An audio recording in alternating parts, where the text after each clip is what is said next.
Now let's get you the latest updates from the Ukraine conflict. As fighting continues in Ukraine, we now bring you all the recent developments in this crisis. Ukraine's President Volodymyr Zelensky has accused Russia of committing war crimes for bombing the city of Kharkiv. According to the city's mayor, at least 9 civilians have been killed, including 3 children, by Russian rocket attacks on Monday. Factory. Do you see the car is hit and... Російські сили сьогодні жорстоко обстріляли Харків з реактивної артилерії. Це однозначно воєнний злочин. Мирне місто, мирні житлові райони, жодного військового об'єкту. Десятки записів очевидців доводять, що це не окремий помилковий залп, а свідоме знищення людей. Росіяни знали, куди стріляють. За цей злочин точно буде трибунал. Міжнародний. Це порушення усіх конвенцій. Ніхто у світі не пробачить вам вбивство мирних українських людей.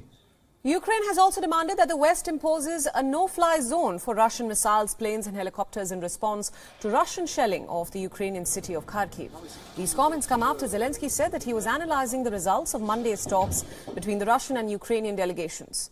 No breakthrough came about in this meeting, and officials from both sides have gone back to their capitals for further consultations before a second round of negotiations. President Putin spoke to his French counterpart and leveled his conditions to ending his offensive against Ukraine.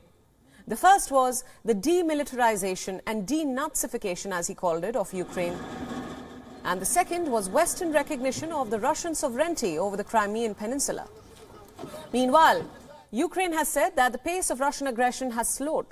Satellite images have shown that the Russian convoy was slowly but steadily making its way towards the capital. The US has warned that it will impose more sanctions on Russia if Moscow continues to escalate its conflict with Ukraine, while noting that Russia so far has shown no signs of backing down. In New York, the 193-member United Nations General Assembly held a meeting on the crisis on Monday ahead of a vote this week to isolate Russia. The draft resolution already has at least 80 co-sponsors, diplomats said on Monday. More than 100 countries are due to speak before the General Assembly votes. Mr. President of the General Assembly, Ukraine must stop. For more perspective, joining us live now from Washington, D.C. is James Schauenlein, a senior director at the Albright Stonebridge Group, a global strategy firm. James, welcome to Beyond World is One. Hi, well, thank you. My first question, Ukraine's President Zelensky has called for a no-fly zone, as we just told our viewers, to stop Russian bombardment. But the White House says that the U.S. is not considering such a move. Why the resistance to interfere militarily, so to speak? And what does the U.S. stand to lose if it intervenes? Well, I think the one thing that I think is important to note here is one of the setbacks in the early stages of the Russian intervention has been the failure to achieve absolute air superiority. It's a shocking failure, frankly.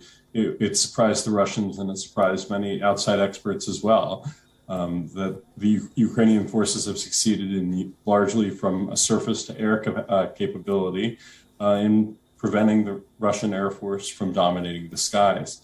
A no-fly zone has to be enforced through the use of force, through the use of offensive weapons or the ability to potentially use offensive weapons.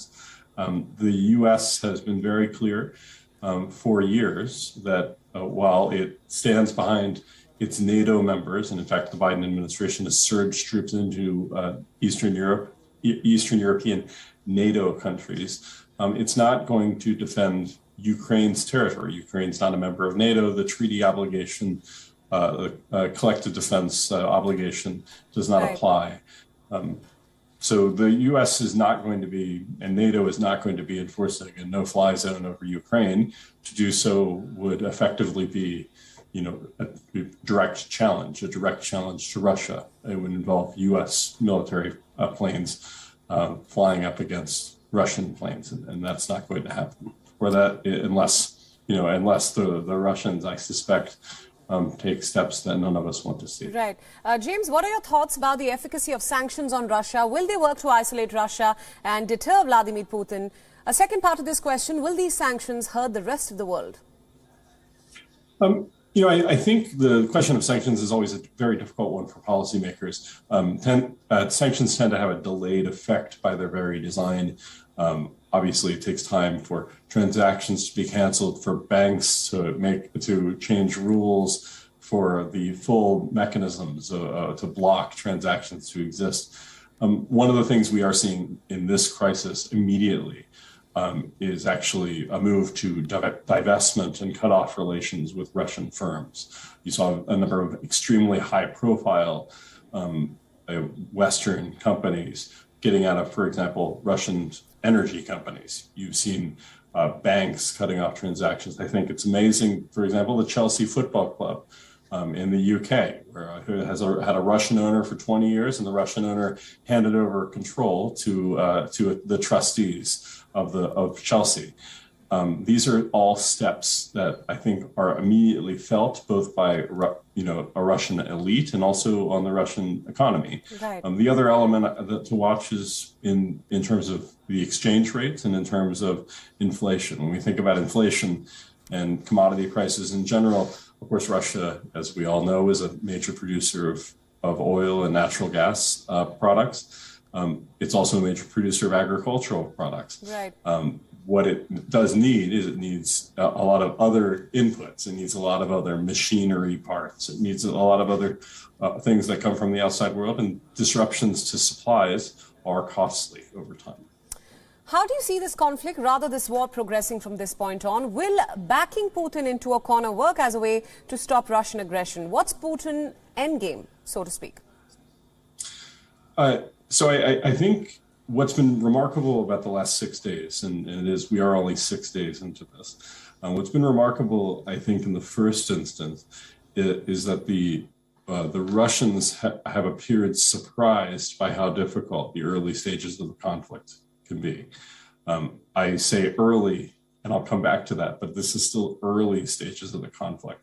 The Ukrainians have done, have done surprisingly well in holding off the initial stages of this advance.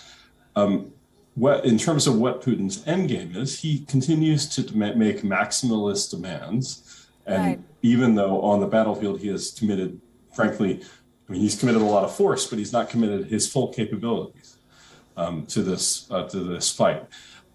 Over time, I suspect, this is going to continue. Russia's going to continue pressing. We should expect the situation on the ground to deteriorate. I think many analysts are talking about, and I think many military observers are talking about, the Russians are very likely to significantly increase violence, including violence that impacts Ukrainian civilians in the coming days.